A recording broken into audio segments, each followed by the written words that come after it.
Hello, everyone. Welcome to Interstellar Insights. We are coming to you after a very long time and after 2 or 3 very momentous weeks for the Indian space program. We've landed on the near the south pole of the moon. We've undertaken the Aditya L1 mission, which is going to study the sun from the Lagrange L1 point between the Earth and the sun. And these two missions have been in the offing for a very long time.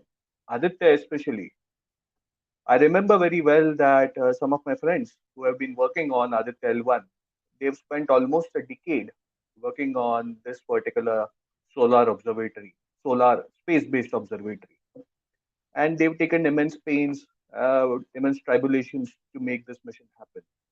So kudos to them. Great congratulations. Likewise, the Chandrayaan 3 mission, which came as a tremendous success, especially after the landing, the kind of euphoria it has generated, that is something that won't die down easily, at least in India. It has stimulated the young and old minds, and perhaps we are on the brink of a space renaissance. This is what we've discussed earlier in a conversation with Aditya Ramnathan as well as Omkar Nikam. Please uh, do listen to that conversation that we recorded for you. We've highlighted some of the very interesting aspects about the international relations, its connection with space missions like Chandrayaan, and what is the way forward for India. What is the way forward for ISRO, as well as the new commercial space enterprises that are coming in our country. Today, as we come back to you with this particular Interstellar Insights episode, something really momentous has happened. So, this morning, when ISRO put it out on various media, social media handles, that they've achieved Chandrayaan 3 landing once again. That came in as a great surprise to very many people around us. Uh, to be very precise, what Chandrayaan 3 lander did was it lifted itself up by 30 centimeters by firing the engines and the lander, which is pretty heavy. It lifted itself up by 30-40 centimeters and then it moved slightly away from the Shiv Shakti point by marginally by 30-40 centimeters again. But this is something that is or that was never announced earlier. So this has come in as a immense surprise for all. ISRO did not claim that it would do any such kind of an experiment, but it did, and I'm actually very glad that we have experimented this particular engineering feat at the end of the this phase of the mission before the entire spacecraft goes into the dark. What is interesting is that after the surveyor mission, one of the surveyor missions that NASA had carried out back in 1976, what Chandrayaan did today, or maybe yesterday, is something that has never been attempted since then, since 1976. So Chandrayaan 3, apart from being a lander, also becomes the only hopping mission after Surveyor. Now, this is something very interesting. In all these years, none of the spacecrafts that any of the spacefaring countries designed and those that landed on an extraterrestrial body, none of them did attempt hopping. Although there were various hopping concept missions in the offing, I must remind you of three hopping missions that were conceptualized. The entire mission was designed, the payloads were identified, the mission had got a principal investigator, a lead scientist, but it never made it. So the first mission that I remember, uh, me myself being a cometary scientist, having participated in Rosetta, the next mission that I was in particular, or the entire cometary science community was looking up for, was the Comet Hopper mission, which NASA's Goddard Space Flight Center was leading. So this Comet Hopper was supposed to land on a comet known as Virtanen, And the idea was that just like any other space mission, the main spacecraft would carry a lander. This particular lander would uh, go very close to a comet, uh, take its imagery, do its tomographic imagery, visual, analyze the structure of the nucleus of the comet, which is the main core body of the comet, and then make sure that it lands onto one particular safe point, just like any other landing experiment, including Chandrayaan 3 as we did recently. But then this mission was particularly designed, or this lander was particularly designed to make hopping experiments. Now, why I tell you hopping is very important on such geologically active bodies. Comet is a geologically active body because every now and then when it comes closer to the sun, a lot of volatile outgassing happens from within the comet. So there is a lot of cryovolcanism. And why I say cryovolcanism, because the comet itself is very cold. When it comes closer to the sun, it releases a lot of volatile chemicals, and these chemicals come out. So as you saw in that particular image, you saw that so Comet Hopper would have landed on one particular surface, made experiments, and then during the next round of activities, it would hop a few hundreds of meters to a particular distance, and then thereafter to site number 3 or site number 4, and then come again into the I must say, for want of a better word, an orbit of the comet, and park itself there for uh, for a few days or a few weeks before the next round of activity happens. So very ambitious mission that was set, but it never saw the light of the day. But what I'll tell you is that such missions, such concepts, such ideas usually pass on to various other agencies or even including the same agency. And at some point in time, all these concept designs are usually assimilated and they are undertaken by some or the other space agency. So Comet Hopper was one. The next one was Mars uh, Geyser Hopper. So the idea was for Mars Geyser Hopper that again, this particular spacecraft, the Mars Geyser Hopper, would go to the south pole of Mars or very close to the south pole of Mars, where there is polar ice caps. If you see the images of Martian poles, you will find that in the midst of a really red and really reddish orangish terrain, which Mars is known for, both the poles of Mars have dense ice packs, and these ice packs are made up of carbon dioxide. So the idea in this case was that Mars hopper would make the atmospheric entry. Then, as it enters the atmosphere, it to reduce the speed, it will deploy a parachute, and then the heat shield will release from the underneath of the body, because once it does the atmospheric entry, the heat shield is not required anymore. And then the lander emerge. Then the legs of the lander emerge. They come out, and a powered landing happens, just like we did for Chandrayaan 3. Eventually, the idea was that this particular uh, Mars Geyser Hopper, would land in an area where there is a lot of outgassing of carbon dioxide from the ice packs. Now, mind you, carbon dioxide does not uh, change its physical form from solid to liquid, even on Mars. So it sublimates from a solid carbon dioxide ice directly to the gas. So what you would find is that once during the springtime on Mars, once the ice packs warm up, the carbon dioxide is released in the form of really high powered geysers, which uh, attain substantial height, and these are spectacular phenomena. This could be spectacular phenomena. Nobody has seen it in situ from Mars itself. So this particular mission was supposed to do that. So it would land in a certain area. Then once it sees certain sustained geyser activities, this mission would then fly over the geysers and pick up the samples, pick up the gaseous sublimating gases from the geysers, analyze them, analyze the chemical composition of these geysers, and then fall on to the next site. So this sort of surface hopping was conceptualized again by Mars Geyser Hopper. Uh, this mission 2 did not happen as of now. Perhaps in the future there will be missions as such.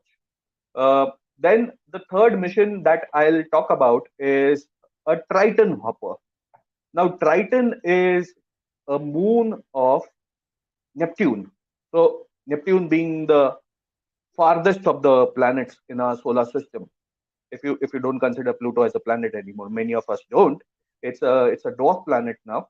But Neptune in that case becomes farthest of object. There are numerous trans-Neptunian objects which lie outside the orbit or outside the solar orbit of Neptune, and this is where a lot of ice is packed in a variety of icy bodies. So it could be icy bodies like trans-Neptunian objects, centaurs. Uh, then Pluto again is a icy body. Then the moons of Pluto. There are numerous moons of Titan, and one such moon of Titan, which is actually very geologically active, is Triton. So Triton, moon of Neptune, geologically active.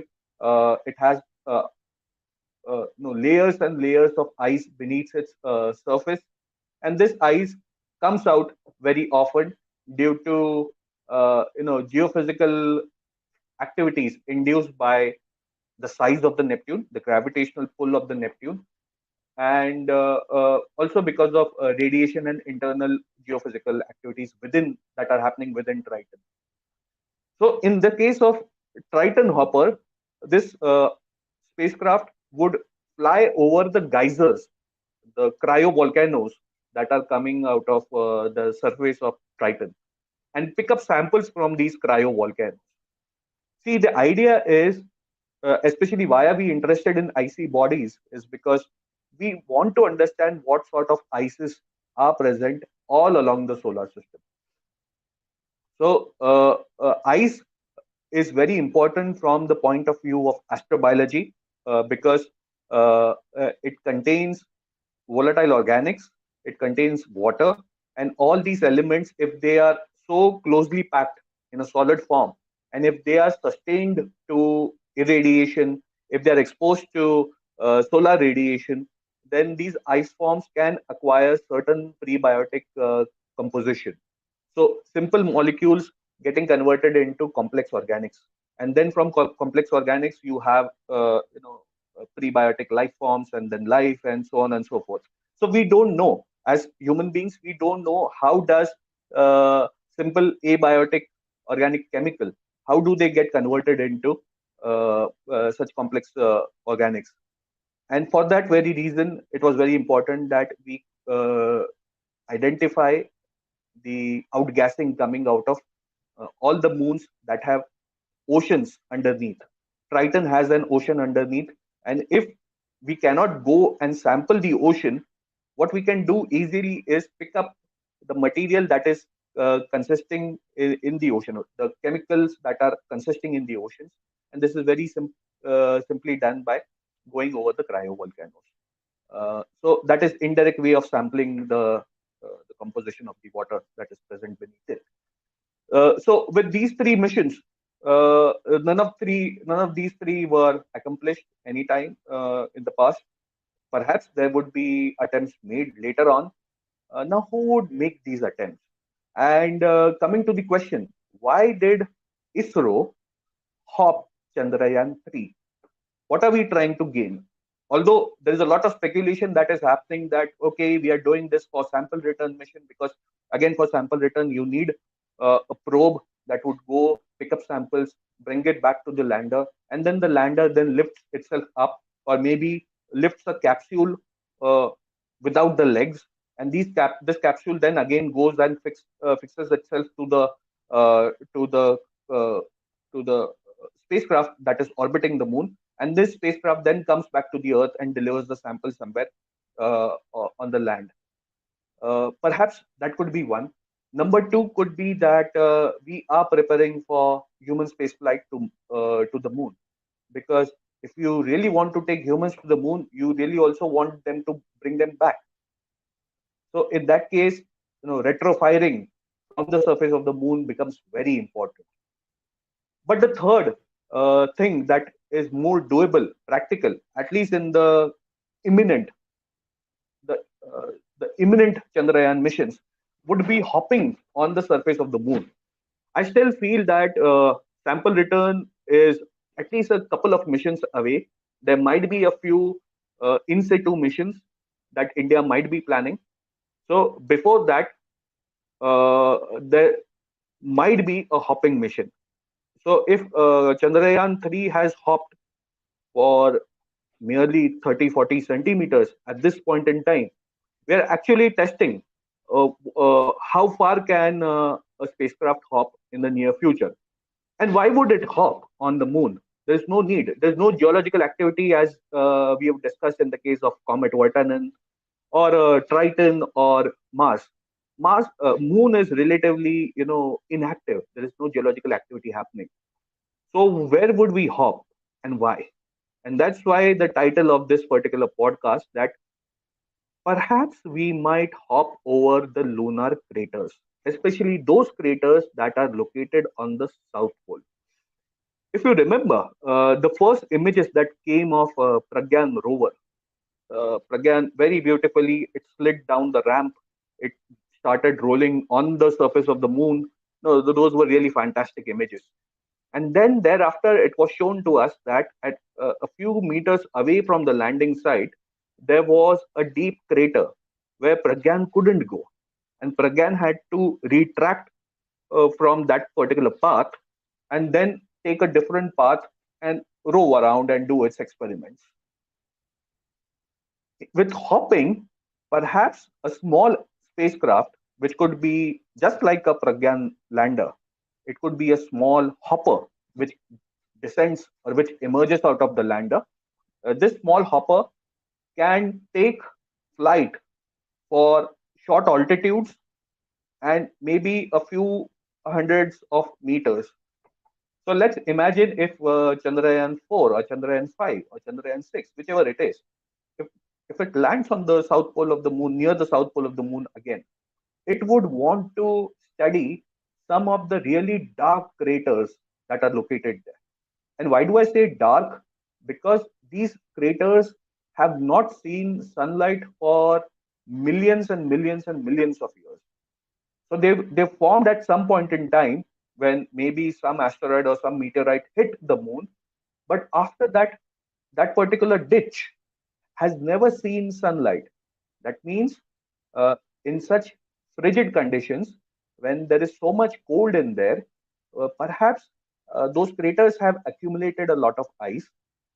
Now, a rover naturally cannot go there and sample these ices because we don't know how the descent, how the walls of the crater are. If the walls of the crater are too steep, then there are chances that your rover comes to the edge, to the cliff, and then falls vertically, breaking itself. You don't want to do that, but you still want to identify what sort of ices might be present in these, permanently shadowed regions. There's a scientific word to it: permanently shadowed regions. And for that very exploration, for exploration of such permanently shadowed regions, a hopper might be necessary.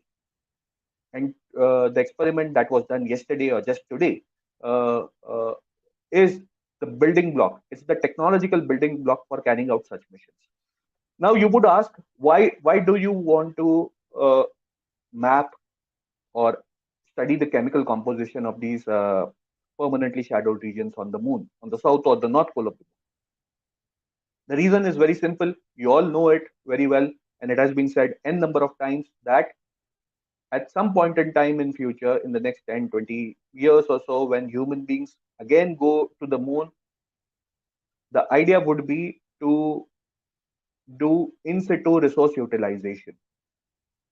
The ice packs that might be present in these permanently shadowed regions will be very vital for consumption of, if it is water ice, then consumption as potable water for the astronauts who stay there for long durations. Or if it is water which is not so potable, you can split that water molecule into two, where oxygen is used for environment support system for breathing. Hydrogen is used as fuel. And then, if there are other forms of ices, let's say ices of nitrogen, ices of methane, ices of ethane, so on and so forth, then there's a lot to be explored. There's a lot to be studied. And we'll also have to study whether these craters and the ices within them, do they have any prebiotic chemistry happening? You know, we've studied comets, we've studied asteroids. There have been missions that have picked up samples from asteroids. Uh, the two Hayabusa missions, the Osiris Rex mission, which is coming back this month itself, bringing back samples from asteroid Bennu. Uh, all these missions have made sure that uh, there is some element of astrobiological interest when it comes to studying ices. And the nearest body to us, the nearest celestial body to human beings that has ices is the moon. So we have to be very careful when we talk about exploitation of lunar resources, because there has to be a fine balance that needs to be struck. Do we straight away start using lunar resources, or do we explore the moon a bit further? That needs to be assessed. Now, if the moon has some evidences of origin of life on Earth, then it becomes our primary duty as scientists, as space scientists, to ensure that these regions on the moon are secluded. There is proper planetary protection protocols ensured while entering these regions. Otherwise, the latitudes that are closer to the equator of the moon, the tropics of the moon, if I may put it simply, these have been, these have seen a lot of human activity. There have been numerous spacecraft, American, Russian, Chinese, our own Chandrayaan 1 has landed there. So there has been a flurry of activity, and that is not as much of astrobiological interest, but the poles are, and that's the reason why we should be a bit careful while going there. Has Chandrayaan 3 carried any astrobiology related instrument? Unfortunately, no.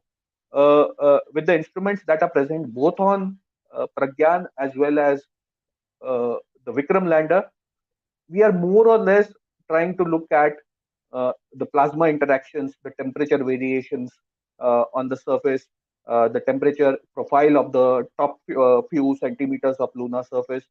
We've seen excellent results coming in from day 2 or day 3 of the mission. Then some of the experiments are studying the interaction between plasma radiation, solar radiation, and its interactions with the surface of the moon. There is one instrument that is particularly focused on elemental composition, the APXS as well as the LIPS instrument. But there is nothing in particular looking after prebiotic chemistry. What I propose is that there should be great interest in developing gas chromatography and mass spectrometry as the choice of instrument for analyzing organics on the south pole of the moon. We have to do it. We have to ensure, as ISRO, as India, and as a responsible uh, explorer of the moon, we have to ensure that we, as well as others who are actively pursuing South Pole exploration, do not contaminate these regions with the chemicals that are going from the earth to the moon. So we need not contaminate, we need not forward contaminate by taking certain chemicals deliberately or non deliberately. And this is very important because we still don't know much about the moon yet. We feel confident by reading a lot of science fiction compels us to think about human presence on various celestial bodies, but many a time science fiction doesn't take into account the challenges and uh, the unaccounted opportunities that might lie while exploring a certain celestial body. As in case of the moon, if we don't know what these craters consist of, and we have to be particularly careful that we identify the chemicals well, uh, we do not contaminate it with forward carried chemicals and other materials. And we'll have to design missions in a way that even if we hop from one point to the other, that hopping is done devoid of chemical propulsion. Because once you are eager to detect lunar organics, you really don't want the region that you are exploring to be saturated with the organics that form your chemical propellant. So you'll have to ensure that in the next few missions, when you start hopping, uh, you ensure electric propulsion, ion propulsion, so that chemical contamination doesn't happen. Take cues from the Hayabusa mission. Both the Hayabusa missions, Hayabusa number one and number two, used ion propulsion because they were very sure that they were bringing back organic rich asteroidal material, and they did not want to contaminate it with chemical propulsion, chemical propellants. So we'll have to take those kind of precautions. I'm extremely happy that we are thinking beyond landers and rovers, because landers and rovers have their own limitations. They've enjoyed great attention for the past 30, 40 years, or like even more than that, starting from the Viking and even from the Apollo era. But with growing interest in space exploration, with more and more countries participating, we'll have to be a bit more creative. We'll have to come with hoppers, we'll have to come with drones. The drone that we saw recently, just last year, flying on Mars, we'll have to come up with crawling robots, robots which are six-legged, eight-legged, four-legged, bipedal, quadrupedal, that can walk and that can cover much longer distances. Uh, you've seen those amazing robots built by American companies like Boston Dynamics and all those, including we have some in India now. So we'll have to make sure that there are different platforms that are experimented with. We'll have to explore uh, other kinds of scientific payloads, analytical payloads that can bring in, information that we can't even think of right now, generating from lunar or Martian exploration. So a lot of effort needs to go into engineering. We've shown the inclination of doing that with the hopping. A lot of research needs to go with payload development, and I'm sure that things look bright. With the great interest that has come amongst our Indian masses, we've loved our Chandrayaan missions, both Chandrayaan 2 and Chandrayaan 3, like nothing else.